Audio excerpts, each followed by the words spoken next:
Hello everybody. I want to do a video today. I want to talk about the perfect arrow for me. And I'm going to go through every part of it. I got one right here that I just actually put together the last few days. And I was just going to tell you why this for me is the perfect arrow and go through, like I said, every part of the arrow. And it may help you decide what's the right arrow for you, right? And granted, this is a Douglas fir arrow. As I've really grown fond of shooting wood arrows the last few years, probably my last dozen animals or more I've taken has been with these Douglas fir arrows. And so, and out of my my hill style longbows that I enjoy shooting, it's what I like to shoot. So now granted, I'll be the first to tell you that a carbon arrow is the most durable arrow you're going to shoot. And but these Douglas fir arrows, my stumping arrows, I have actually lost a couple, but I ain't broke but one, and I broke it at the point right here shooting something really hard that would have tore up a carbon arrow as well. So here we go. My choice is a wood arrow, and Douglas fir, because it's far more durable. It's not my opinion, it's fact. It's more durable than a cedar arrow, and easy to straighten, just like a cedar's easy to straighten. But I believe the Douglas fir maintains being straight better than cedar does. I've had cedar arrows get crooked in my quiver, and I'm talking about high dollar store-bought already built cedar arrows. And so I simply use a stain and a poly, and then I respray it several times after I get the arrow like I want it, and it stays straight. And some people may not believe this, but it's a fact. As long as it ain't too crooked, a crooked wood arrow shoots good. And if you get one that once you get it shooting where you looking, it's fine. And I will build these arrows and put a practice point on it and shoot it, each arrow, a lot. Walk around stump shooting around my house here or whatever, and it shoots good, then I put a broadhead on it and it's ready to go hunting. And after I do that, I'll spray it from here to here again with poly 2 or 3 more times, just to make sure it's good. All right, so these arrows for me, out of my hill style bow, I'm shooting about 48 pounds at 25 3/4. It's 49 at 26, but I seldom draw all the way to 26. But it's you know, and not cut the center. It's a hill style longbow. So I shoot, my spine is 50-55, and the arrow is 29.5 inches long with a 200 grain point. Shoots like a bullet. All right, so then that's the shaft. And I shoot tapered shafts. Most of the time I'll buy them just parallel shafts, but I shoot them tapered, meaning from, I don't know how far back he goes, but somewhere right in here on back, the arrow is tapered down to 5/16, and it's 11/32, I think, shaft. But and I like that because, number one, the process they go through to do that forces him to taper it to straighten the arrow, have straight arrows. Out of the dozen arrows that I've working on right here, I've not had to straighten but one, and it was just a little bit off. I like the, let's go to the Nock now. That's the kind of shaft I like. Let's go to the Nock.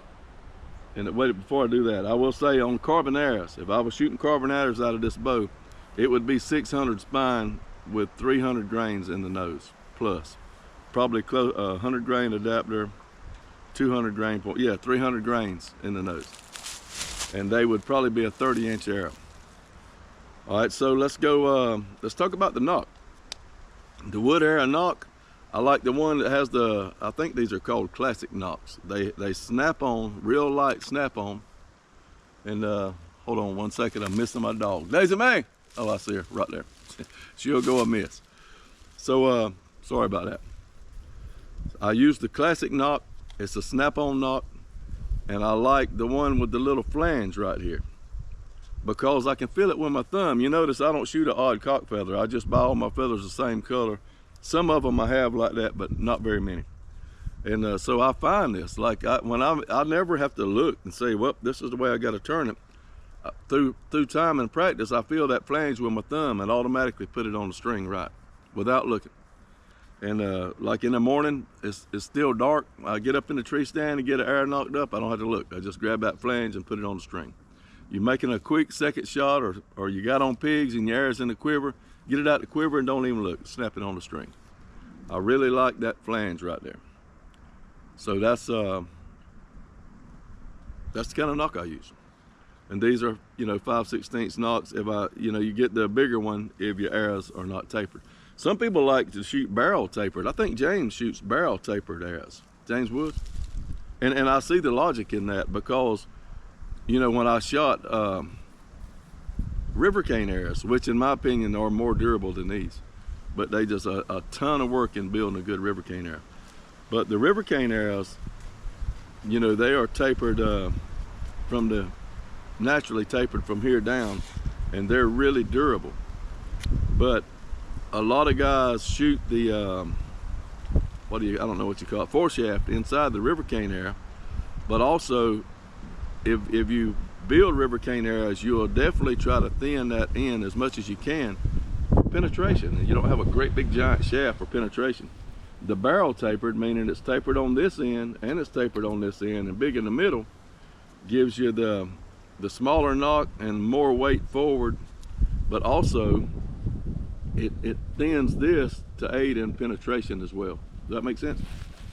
But I don't shoot the barrel tapered. I shoot just the tapered from big to small. That's the shaft. All right, we talked about my knock already. I like the classic knock. I like to shoot the one I can see. My feathers are kind of dull, but my knock, and that's what you see in coming behind you right there, the knock will be white or yellow because I can see them. And I usually shoot real bright yellow feathers, but I do a lot of hunting up close, and especially I didn't hunt on the ground as much as I wanted to, or I actually wanted to hunt on the ground a lot, but I was just sucking at it. And I had to actually get in the tree to kill the 3 deer I killed. I'm just being honest. And it was time to get some meat in the freezer. And I had deer really close to me, but it didn't work out. We're talking about arrows now. So here we go. We talked about the shaft, talked about the knock. We also now let's talk about the feathers. I like to shoot big feathers, and like I said, I usually shoot really bright feathers, but I don't have no problem in seeing my arrow if I shoot the white knock. And so I shoot 5.5 inch feathers. I tune my bows, my arrows, and I have them shooting good, and people are like almost cut their wrist because they can't get a bear shaft to fly perfect. Hardly any of us shoot with good enough form to make a bear shaft fly perfect. We may get it to fly like that today, but tomorrow we're doing something different and it don't work. So I just get this sucker shooting pretty doggone straight, a bear shaft. I put feathers on it and I go hunting. And when they go through the deer, it don't matter if it's bear shafted or not. But I shoot 5.5 feathers because I may, in excitement, I may short draw, I may do some stupid stuff with my form, and this corrects a lot of mistakes. So I've never, if you're shooting a really short feather and your form is lacking, you'll be able to tell it on really bad shots. But if you're shooting a big feather and your form is lacking, not so much. So that's what and a lot of my critters I shoot 10 yards or less, and I want that arrow straight. The bow's not cut to center. I want that arrow straightened up because that aids in your penetration. So you got to have. I prefer to shoot big feathers. You shoot what you want, but I shoot big feathers, and I used to shoot natural feathers, but low light conditions I really struggle seeing them, especially if I was shooting. Then I was shooting self knocks, so I didn't have that white knock. But with even the gray bark, I got a bunch of them in there, and I'll probably shoot them some with the white knock. It lets you see them. One thing I don't have on this arrow, because I just built it the last day or two, is I'll take one of those the glowing reflective strips, and I'll cut little strips, and I'll put one here, around here, and I'll put one right here. And sometimes I'll put one down here, and it's not for me to see sighting with, but like if I shoot an animal, and I've had it happen, and the feather part, you hit him at an angle like this out of a tree, well, the arrow breaks and this part stays with the animal, this part falls out. Well, as you blood trailing, your flashlight may pick that up for you, and it'll save your broadhead. So that's, I put the reflective tape on there, and you notice there's no cresting, I don't build nothing for pretty. I build for function. And I got the arrow stained a little bit medium dark, you know, to where it's not shiny and bright.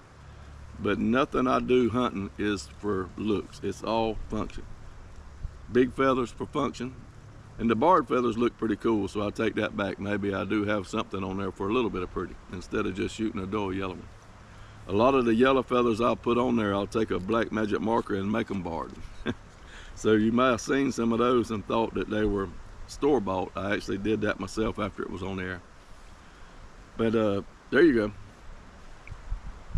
I will say the natural barred feathers will do better if they get wet. They'll stand up better. But these do okay. So we got the shaft, we got the feathers, we got the knock. And so let's talk about the broadhead. This particular head is a Jerry Hill Geronimo. I've not killed anything with the Geronimo yet. It ain't cause I ain't been trying, but I ain't got to shoot at nothing yet.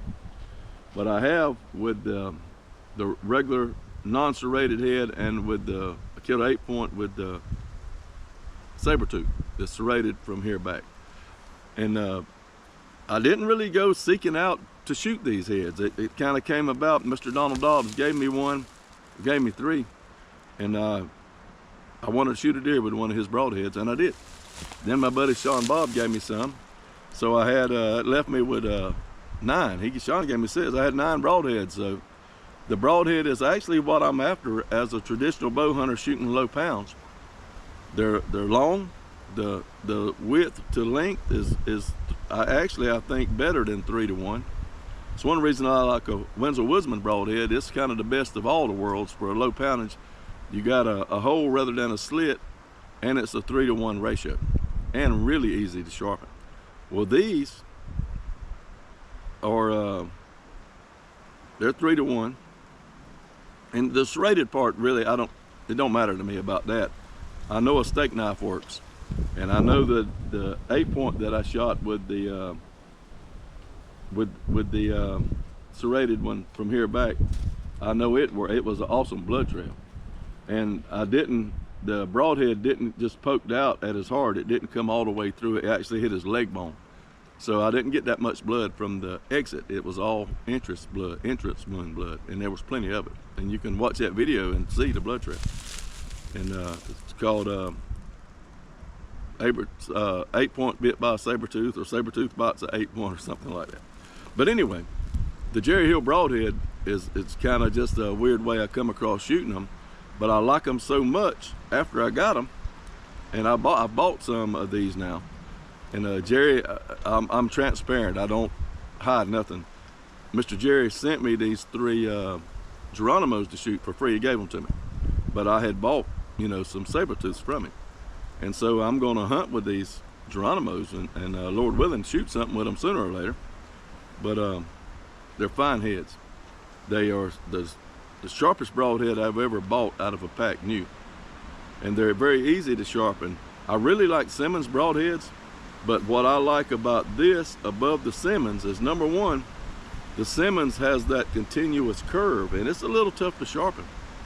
And I know how to sharpen it, and I can get it really, really sharp, but I have to put some time into it. A few licks with the stone and all, or the steel. I sharpen them with a steel. But this broadhead is easier for me to sharpen, and probably for a novice as well, because they don't have a curve. It has an angle here. This blade comes here, and then it changes at an angle. So you sharpen this part and this part in 2 separate times. And you don't have to sharpen them to start with, because they are plenty sharp. But if you dull them, or carrying them in your quiver, you want to touch them up and keep them sharp. Very easy to sharpen. I use the Arkansas stone and sharpen them with that. You can sharpen with a steel or whatever you want, but I use that stone, and I get them just as sharp as they were when they come out the pack. But I believe in the serrated head. I do. I like the Sasquatch. Like I said, I've not shot nothing with this, and I think that this angle is so straight coming out of here, this length, that the serrations really don't matter much. But I believe at this angle, a steak knife works. Like I said, I'm telling you now. and I was impressed with the blood trail. And you know, you can look at the wound of a deer where it cuts through the hide and tell how sharp the broadhead was that went in there because of the razor cut. And I can't explain that to you. You can tell when it's shot with a kind of a duller because it's more of a pushed in hole instead of a cut hole. And these wounds were cut really good. And so, a broadhead that's not serrated, a regular head, when it first goes in the hide, it starts getting dull. Everything you cut, like if you took this broadhead and you cut a piece of leather with it, one time you cut some leather with it, you probably would want to touch it up before you go hunting. Everybody would. Well, when you shoot that animal and it goes through that hide to start with, it's dull. It starts dulling. It's not dull, but it starts getting dull.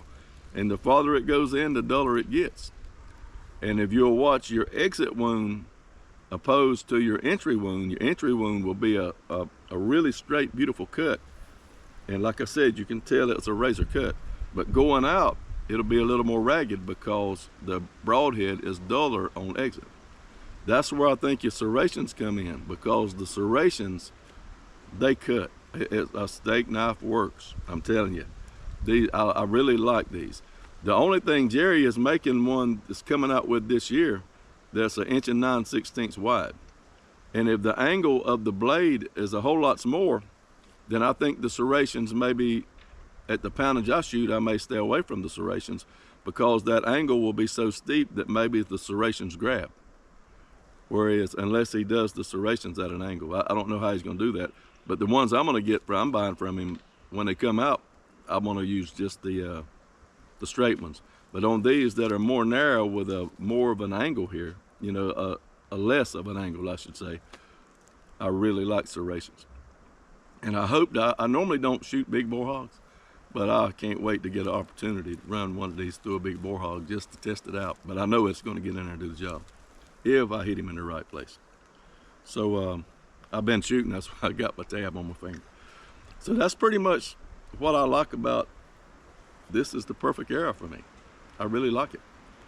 And this arrow comes in at 600 and right at 600, and there's a deviation between the wood arrows, 10 grains. When I bought these shafts, by the way, from Sherwood Shafts. S-U-R-E, not Sherwood like Sherwood Forest. Sherwood Shafts. And I asked, you not special for me, but for anybody, if you in the notes, if you order some online, I've never called him, but you can get ask him that you want this group of shafts at this weight, and be a 10 grains difference there, and I honestly don't think he charges no more for that. But these shafts right here within 10 grains plus or minus weigh 600 and between 630 and 640. That's a pretty stout arrow coming out of 48 pounds. But I have no qualms about shooting the biggest boar hog in the swamp with this bow and this arrow. I know that it'll work. Deer and just your regular eating hogs, not a problem at all. And very pleased with these shafts. I've only taken 3 animals with the Jerry Hill Broadhead, none with the Geronimo, but with the regular ones and the Sasquatch, or Sabertooth, not Sasquatch, Sabertooth. I watched a Bigfoot show. My wife's like sci-fi movies. I got Sasquatch on the brain. But the Jerry Hill Broadhead, perfect broadhead for me, and I got no intentions of shooting nothing else. As long as I don't run out of them, I'm gonna shoot them. And I can't wait to get my hands on the wider ones for deer hunting. I'll probably shoot these narrow ones. They're 1 1/4 inch wide. That's pretty stout for a broadhead of 3-to-1 length. I'll probably shoot these pig hunting the whole time. And then when deer season rolls around, we'll give those little bit wider ones a try. One thing about a pig, you can make a perfect shot on a pig through the lungs. He won't run that far if you double lung him. But a deer can run hard for 10 seconds, and that just covers some ground now. So I want that little bit of wider head for that. The perfect arrow for me right here. Good solid broadhead, get what works for you. Perfect arrow. I want to shoot wood arrows that's what I want to do. If I were thinking durability and consistency, by all means I'd be shooting carbon arrows. but I love to shoot wood arrows. And this is the shafts where I buy them, Sherwood Archery. You can't beat the consistency, because you can write down when I bought these dozen, a year from now I can buy another dozen and have them match within 10 grains. You can't beat that. And so the shafts, perfect shaft for me. I want to shoot wood, that's what I'm shooting. I'm shooting a Douglas fir. It's real durable and straight and maintains its straightness. And I can get them at the matched weight that I want and spine. Perfect feathers for me. They kind of dull looking, but they are bright enough to see. 5.5 inches long, so they straighten my arrow if I do something really stupid on my release, because I'm going to tune the bow pretty close. And the perfect Nock. It's got the flange on it. I can feel it. It's bright. I can see it. And you can, you know, I've seen people boil them and bend them. If the joker fits a little bit too tight on your string, I'll stick a dime in there or a quarter and move it around until I get them like I want them. It's a little bit too loose, I just put it on the string and squeeze it. And each one, I shoot each individual arrow several times with a practice point, be it usually a hex head, a stumping head, and make sure they shoot good. And then I'll take that point off. I'll spray this arrow with poly real good to make sure it don't change on me. I store them in a rack that my buddy Tracy White gave me, straight up and down in some clips, and then put a broadhead on them and they're ready to go hunting. And so when I pick an arrow up that I hadn't even touched, I'll pick it up off the rack when I'm gonna put it in my quiver. I'll spin it. Joker spins really good, just like it was when I put it up there. And I take this puppy hunting. Hey, one tip, you guys, I got a taper tool. When I taper these shafts, I always cut it a little bit shorter on the end to make sure it goes in there good. And then when I use that blue hot melt, I don't know the name of it. I'll heat the hot melt, drip it on my arrow, and then if the broadhead's never been on anything, I'll naturally clean it with a Q-tip and some alcohol. And then I will just barely heat the blue hot melt on my shaft, just barely heat it, stick the head in there and spin it. And I don't like my arrow to be sitting like this when I draw the bow, so it'll be turned more like this or like this, but it won't be straight. So, but I'll turn that in my hand and spin it, and sometimes if it's spinning a little crooked, you can make sure you push it in there and spin it and do it, you know, a couple times like that, and it'll spin for you. The perfect arrow. This is what this one is for me. Put that much thought in the arrows that you hunt with, and what that will do, and especially shooting each arrow, will build your confidence. And if you're a guy that struggles with shooting at game or targets, or maybe you fight target panic like I have in the past, confidence means a lot and helps take that away from you. And if you're shooting the perfect arrow, then that gives you confidence. I've heard people say, I'm gonna try these wider broadheads, I hope they work. You're an idiot if you do that. I know that the broadheads I'm gonna try will work. Don't ever shoot nothing that you hope works. I should have not been so harsh. You're not an idiot, but maybe you're making a bad choice. I apologize. But shoot something you know is going to work. You've got no business taking it to the woods if you're hoping. Don't do that. If you think, well, my arrows, I think they may be too light, don't hunt with them. Get you some heavier ones. And not because those will probably work, but it's doubt in your mind. Take all doubt out of your mind when you're hunting. Shoot the perfect arrow. All right? Y'all keep the good Lord first. Thank you for watching my videos. Had a really poor start of the year as far as actually seeing critters and shooting them, and I've been hunting 9 times. That's evenings and mornings or half-day hunts. Excuse me, I got a little over 40 miles invested. I'm gonna track my miles this year. And so I hadn't, and I know for a fact that I did a video about my quiver. I said it's a 1,000-mile quiver, probably close to 2, because I've walked nothing like I did when I first got that quiver the first 10 years I hunted with it. And I already got 40 miles in, and it ain't even but March. So the perfect arrow. Keep the good Lord first. See you next time.